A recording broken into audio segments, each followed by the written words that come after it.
লখিমপুৰৰ এখন কাপোৰৰ বিপণীত ঈদৰ অফাৰৰ কথা শুনি ঢাপলি মেলিল বহু।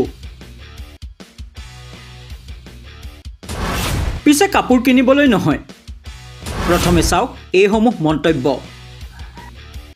ইছলাম ধৰ্মাৱলম্বী লোকসকলৰ ঈদ সমাগত। ঈদৰ প্ৰাকক্ষণত বহু ব্যস্ত বজাৰ কৰাত। তাৰ মাজতে আহিল এটি বিশেষ খবৰ মানে এটা বাতৰি। আহিল লখিমপুৰৰ এখন কাপোৰৰ বিপণীত অফাৰ দিছে। লগে লগে আৰম্ভ হ'ল সকলো খবৰটো চাবলৈ। খবৰ পাই ৰৈ নাথাকিল এইসকল। চাওক কি সুন্দৰকৈ লিখিছে পাপু মজুমদাৰ। তেওঁ লিখিছে, মহা দালাল হয় লখিমপুৰৰ ভয়ানক ডকাইত কাপোৰৰ দোকানী। পল্লৱ অসম। এখাপ ওপৰত কি লিখিছে চাওক। মহবুব ৰহমানে লিখিছে, ডাবল ষ্টিকাৰ মৰা MRP বিলাকহে ডিছকাউণ্ট, কাৰণ সিহঁতে নিজেই মাৰা ষ্টিকাৰ। 45% অফাৰ দিব পাৰে যদি 90% লাভ থাকিব লাগিব।